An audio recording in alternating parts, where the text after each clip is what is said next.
入到嚟怡聯，本身怡聯都係有好多嘅 house 啊，house 同埋啲低密度嘅住宅，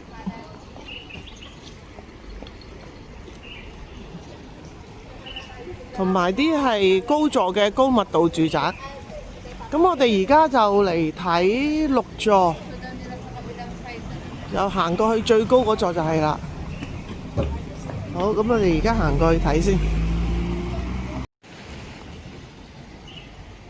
再影一下，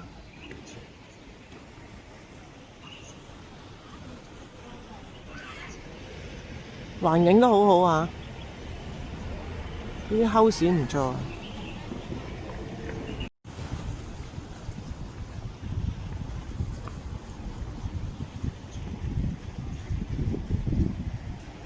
入到嚟有啲係歐洲，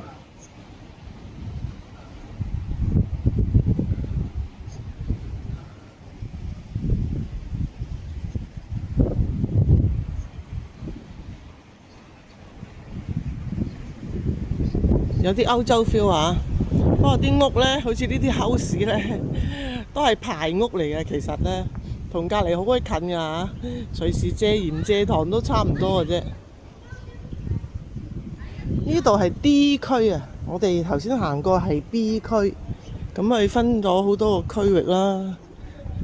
其實呢啲 house 真係，如果怕鬼就 OK 啦。即係我有錢買我都唔會買呢啲嘢，呢啲地方。好，我哋而家睇6座，行過去先。呢邊係高座，第6座。我哋而家睇第6座，高座第6座喺邊呢？6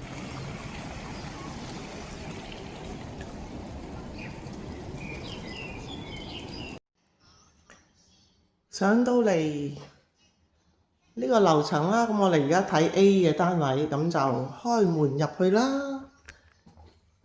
敲下門先啊！好，入到嚟，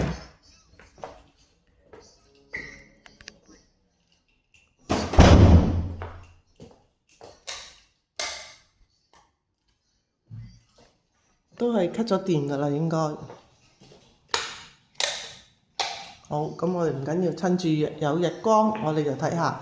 嗱，咁呢個景呢，就望翻去對面河嘅對面啦，望呢個晉聯啊，呢度係晉聯嚟嘅，咁就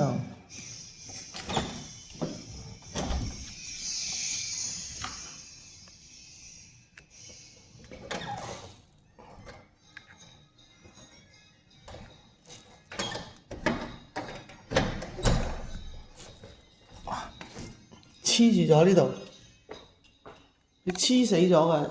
咁我哋呢個望對面嗰個唔好出到台啦。嗱，望對面嗰個景就係咁樣，望翻晉聯河景，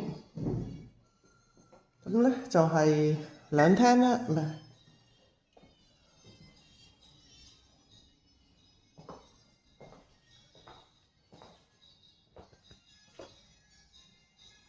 呢度其中一個房，應該係我嚟做書房啦。廁所，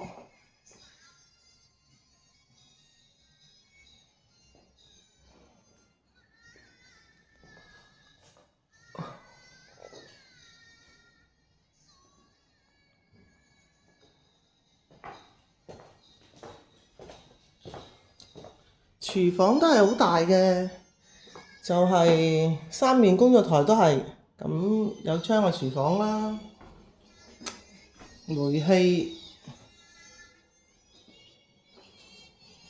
好寬闊啊個廚房。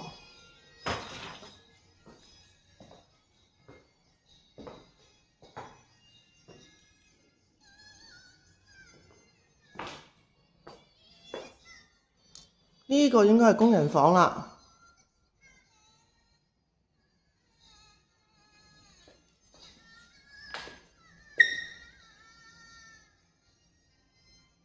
咁佢3個房都係向河景嘅。呢個套房啦，主人套房。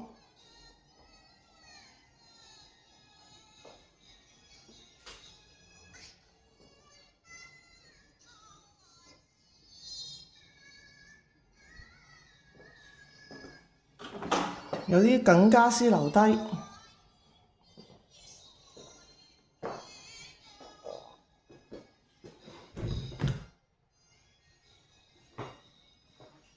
咁今日就唔算好太陽，但係都係好光猛啦。個單位樓底又好高。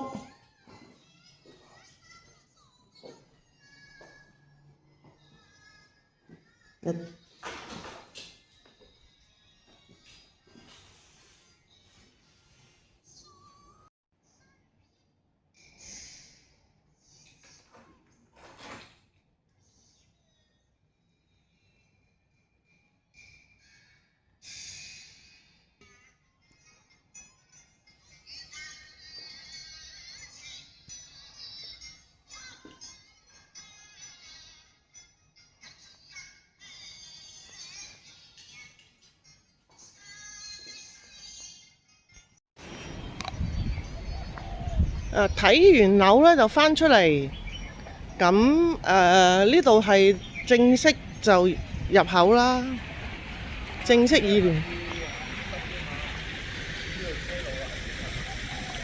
正式嘅議聯入口啦。咁佢周邊就係啲村屋嚟嘅，係呢個迴旋處。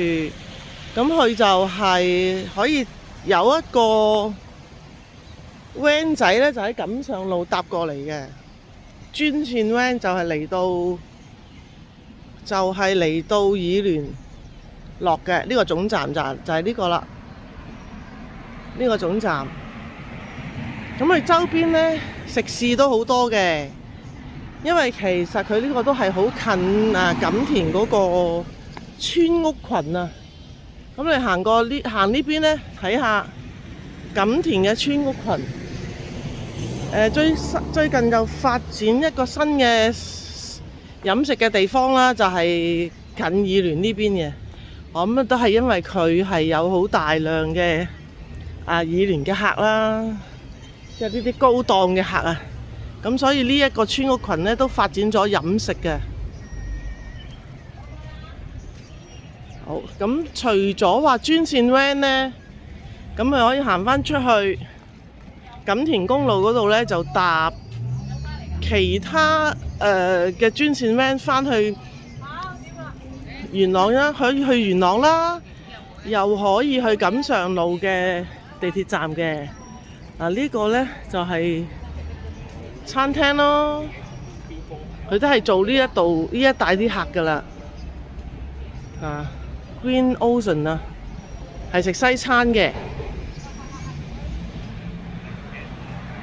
好，咁沿住呢條路行出去就係錦田公路咯。